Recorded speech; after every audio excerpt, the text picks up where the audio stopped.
Hi everyone, this is Janet. I am going to come to you to show you my Nick the Booksmith Classics Challenge. I did my book on The Tale of Peter Rabbit by Beatrix Potter. It is a hardbound book with a curved spine, and I did a lot of mixed media because that's what I do. That is my little style, is mixed media. I hope you can see it. I'm trying to stay within the frame here, and it is this cover. The back cover represents the trees and the flowers hanging over, because the tale of Peter Rabbit and all his family lives on the burrow of a fir tree. So I always try to think that is just reminds me of the branches hanging down. And Mrs. Rabbit was very, very frugal and using what she could, so that striped blue curved spine reminded me of maybe some of the material that she would have. I did everything by hand here. This fence represents, and I hand cut it out of chipboard. I did not trace. I did not. It was a hand cut, and I did a little bit of mixed media. You can see, the crackle paste, and I used a lot of mixed media products. Then again, that's what I do. That's my style. But the book plate, The Tale of the Peter Rabbit by B. Potter. The gooseberry net represents when Peter got caught and trapped, in the gooseberry net, and by the brass buttons, and took his little blue denim. And he always was kind of a curious George, or maybe in this case, a curious Peter. And so I made a pair of rabbit ears representing that he always looking on the other side of the fence. And and the tie is something that I thought that Mr. McGregor would have, is just a post and a piece of twine holding the gate closed. So let's go ahead and open her up. And I did a lot of sewing. That is also kind of my style. The first two pages are actually by Beatrix Potter. The Tale of Peter Rabbit was written in 1902. She was quite the author, illustrator, humanitarian. She knew a ton about all plants, and she just started to draw in her daily journal when she was a teenager. And one thing led to another. Both her parents were artists, and so how can you not be influenced? This is a picture I got from Pinterest that was actually showed the original Peter Rabbit, if you can see.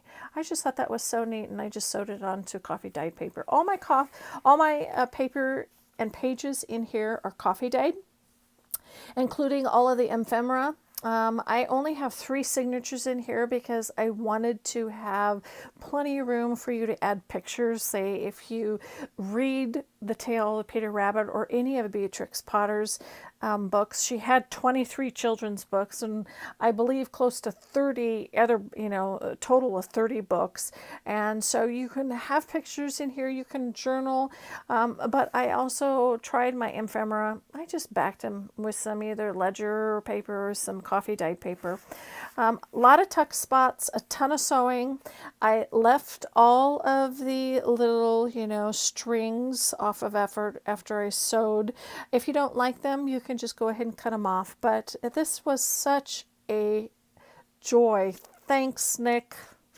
This is a course for Nick the Booksmith's challenge, but it is such a fun. And there again, I just wanted to kind of show you that this was a hand drawn of 2 little rabbits, and got off of Pinterest and picking, I believe some apples from a tree. I just thought that was so neat how her style is of making the ears so long, and I just thought that was adorable, just adorable. I use scrapbook paper. A lot of everything was coffee dyed, including the remnant of the fabrics. I just made a little ruffles. A lot of tuck spots you can put in here. You can put pictures here and pictures there. I did include, I took away, I shouldn't say took away, I took apart my book that I read to my children 20 some years ago. They're all in mid-20s. And so I took apart The Tale of Peter Rabbit book and coffee dyed it and sewed it into this book. So you can also read The Tale of Peter Rabbit as you're going through it. And I just thought that was kind of cool. Nice little accent.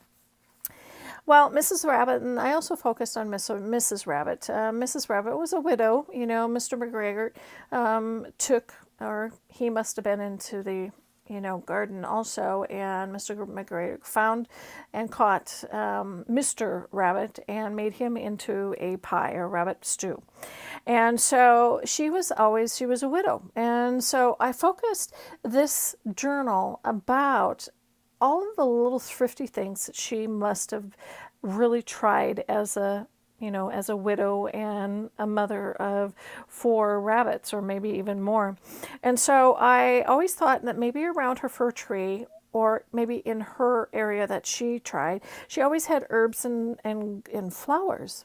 And so that's what this little tuck spot is. And of course, I used a doily and I sewed this on and I tucked that in. I just thought that was such a neat thing. So as you can read, and you can read that on your own. You can see the little things. But this little thing, I always thought that Mrs. Rabbit, she was not an extravagant rabbit, but she used everything that she could, even remnants. And this is a remnant of a handkerchief that is just sewn onto, excuse me, I'm sorry, onto a piece of paper so you can have a tuck spot. And of course the wooden spools, I thought that was definitely Mrs. Rabbit. And this was another little about her little burrow down with her little brood, and she was sewing, and I just thought that was so cute. And life was meant for a great adventure. That's a total Peter, wasn't it? Okay. And going in, and of course you can see that's just beautiful. I don't know if you can see that. Let me lift that up here. That is just the sun's shining in. That's just a beautiful example of how sometimes you get plus. Those lines are from a old pan that when I dyed and baked into, I just thought that was what a plus. Okay, and and this is where I sewed a nice little notepad for Mrs. Rabbit, because going to the market, she always needs to have a list. She always is wearing that little apron. And I could just see her having a little tuck spot, a little pocket in her apron. And so I just tucked that right in there. And there's a lot of room into this journal that you can journal, you can add pictures, or you can just, keep it as a keepsake. Here is Beatrix Potter as a teenager with Peter Rabbit also. So isn't that awesome? And also that has backed. I love the remnants of, I just made it a little longer. So I just love the remnants because they can stick up or stick down. And of course, the doily. Another little picture of her going to market, backed. I used even my scrapbook paper coffee dyed. And this is where he gets all sick and Mr. McGregor finds him. I thought this was really cute. I found this into a little stash of mine that I can just imagine Mr. McGregor needs to have a little ledger, a little pocket ledger. And so I found this into my stash. I had gotten it from a little antique store, but it's a tiny little ledger, and I could just see him, and it matches his shirt there too, and that he would write down all of his gardening instructions, or where he planted everything, or how much he planted, or how much the seeds were, or things like that. I just thought that was just nice. And of course there's a little tuck spot behind that. I use remnants, just to let you know. I'm kind of becoming a little hoarder. We're all kind of hoarders in our own way. Some ledger paper, story, more ledger paper. This is just a nice little thing because at this point of the story in here, Mr. McGregor is looking, trying to find, he sees Peter, but he's trying to find. So at this point, he goes out of it, and I put in some Edith Holden books. Edith Holden is just a phenomenal botanist, and she poet and illustrator. Oh, she's just as fun. So it just really related to that. And of course, another little thing here is just another little pocket. I sewed and put little beads right there. And you can keep this in here. You can tuck that right there. You can put pictures here, however you want to. And this is the point of the story where Peter Rabbit almost gives up. He just cannot find that gate again to get underneath it. Even the little mouse, she is saying she's gathering for her winter. But I found a map on Pinterest, and I printed it off, and he just needed a map. Isn't that cute? So I made a little glassine bag. I had that there, and I stapled it on, and there's a little, another little paper, just tuck spot. I thought that was cute. And that's basically the center of the book, too. A little Edith Holden paper, another little tuck spot there. I mean, you could just really do a lot of things. I just really love the simplicity of the storyline here, because that also, you can see it just goes right through the whole book here. This is the only place where I got a little bit more, a nice big, card. And you could see, this is where I use everything. And these I just cut up and I stapled.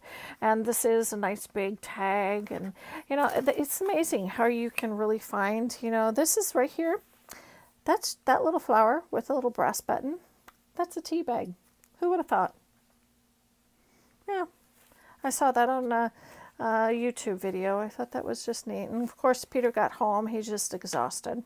And so his mom feeds him some tea. Another little tuck spot. I just love this. This is so cute and quaint. And here's another little, she is just so happy to have him home.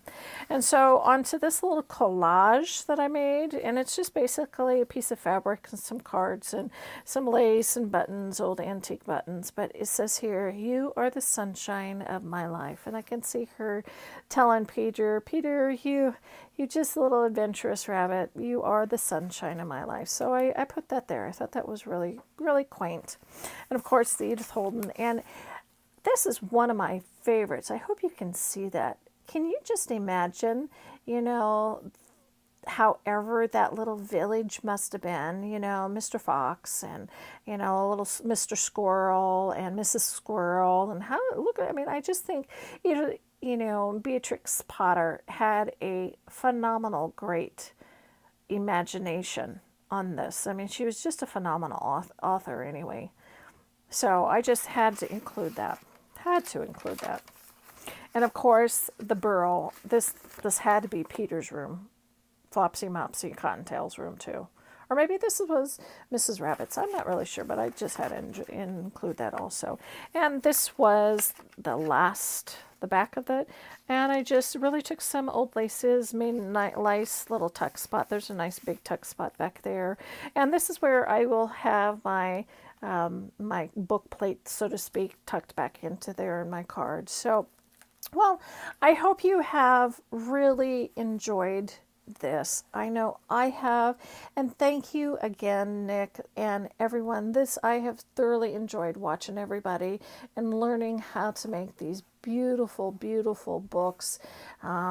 They are just a treasure. And I hope you and others will keep following me and subscribe to me. I am on Facebook, Twitter, and Instagram. I will post many pictures on Instagram and Facebook. So, all right, have a great day and see you until next time.